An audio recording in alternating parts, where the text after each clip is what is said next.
Assalamualaikum warahmatullahi taala wabarakatuh. Di sini saya akan menjelaskan mengenai pengaruh evolusi perilaku manusia terhadap permasalahan sampah oleh PT Unilever. Pertama ada evolusi perilaku manusia. Evolusi merupakan sebuah bentuk dari perubahan sosial yang mana terjadi dalam kurun waktu yang lambat.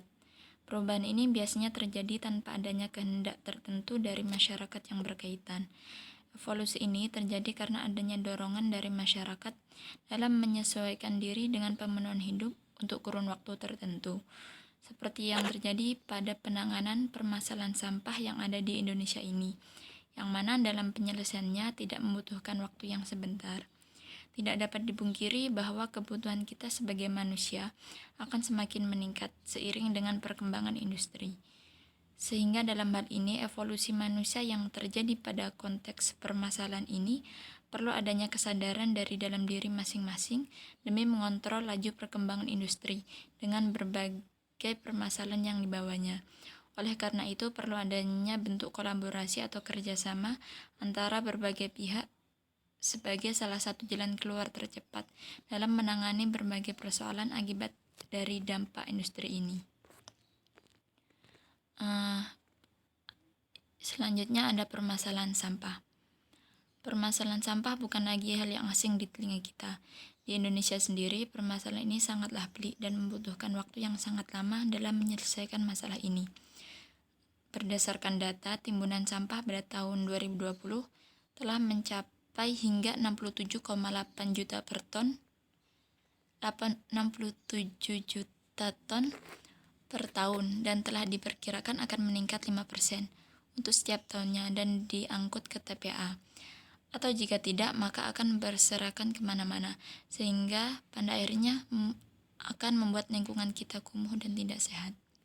Berdasarkan data, 37,3% dari sampah terkumpul pada tahun 2020 merupakan hasil dari sampah rumah tangga. Bahkan dari 175.000 ton sampah yang dihasilkan perharinya telah didominasi oleh sampah rumah tangga. Selanjutnya ada kebudayaan bijak sampah. Dalam hal ini berkaitan erat dengan industri. Yang pertama yakni infrastruktur. Dalam hal ini, industri itu sangatlah berperan penting.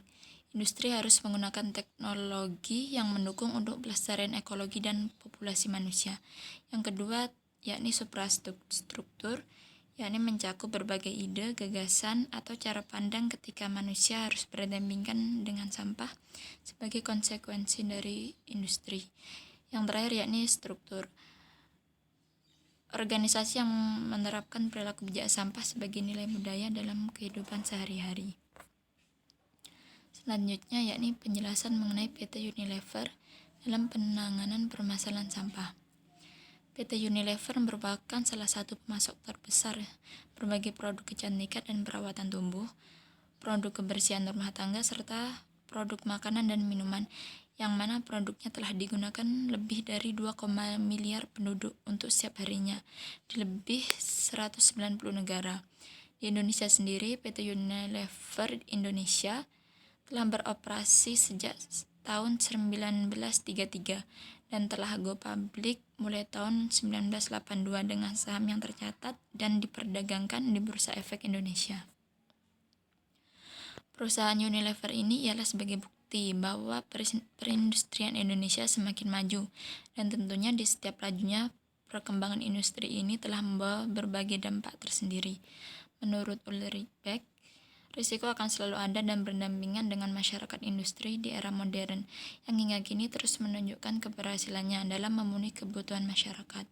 Akan tetapi, PT Unilever ini juga tidak menutup kemungkinan untuk menerima berbagai konsekuensi, seperti hadirnya refleksitas masyarakat serta efek bumerang selaras dengan apa yang dinyatakan oleh Beck.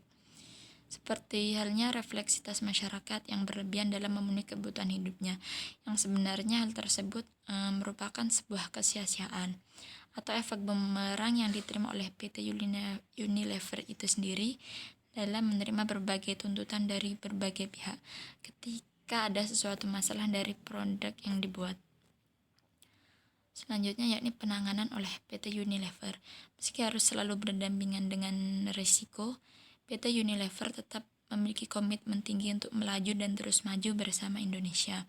Sehingga dalam hal ini, untuk menangani berbagai dampak dari laju industri yang ada, salah satu permasalahan sampah yang tak kunjung selesai, PT Unilever telah menjalin sebuah kerjasama dengan pakar ilmu sosial dalam menyoroti kasus ini dengan tema diskusi plastik dan evolusi perilaku manusia. Acara ini bertujuan untuk menggerakkan masyarakat luas agar dapat turut ikut dalam aksi nyata yang dapat dimulai dengan diri sendiri. Sejalan dengan gerakan #generasi pilah plastik dari Unilever Indonesia ini, diharapkan pemerintah dapat menargetkan angka pengurangan sampah hingga 30% pada tahun 2025. Dengan digerakkannya berbagai regulasi dan gerakan yang menegaskan akan pentingnya kolaborasi dari berbagai pihak dalam menangani permasalahan sampah. Yang terakhir yakni kesimpulan dari penjelasan yang telah dipaparkan, maka dapat kita lihat betapa mirisnya keadaan lingkungan kita. Jika terus seperti ini, perlunya sebuah kesadaran dari dalam diri masing-masing dalam menyikapi persoalan ini. Apalagi dengan adanya revolusi perilaku pada masyarakat yang harus tetap kita imbangi dengan berbagai aksi nyata. Seperti contoh yakni yang telah dilakukan oleh PT Unilever, salah satunya ialah berkolaborasi dengan pakar sosial atau pihak-pihak yang paham betul dengan kondisi sosial kita pada masa industri ini. Berbagai kebijakan harus ditegakkan dengan menggunakan bantuan sarana teknologi yang tersedia, seperti kebudayaan bijak sampah, mulai dari infrastruktur, suprastruktur, dan struktur seperti yang telah dipaparkan sebelumnya. Dalam era industri ini tentu akan membawa banyak sekali dampak dari berbagai hal. Tidak dapat dipungkiri bahwa salah satu dampak negatif yang dibawa yakni permasalahan sampah yang menjadi bukti nyata bahwa di setiap perkembangan industri telah membawa resiko tersendiri. Bagaimanapun keadaannya, peradaban yang terjadi dengan segala resiko yang ada harus kita hadapi demi mengontrol laju perkembangan industri yang mana semakin merajalela. Sekian dari saya, kurang lebihnya mohon maaf. Wassalamualaikum warahmatullahi wabarakatuh.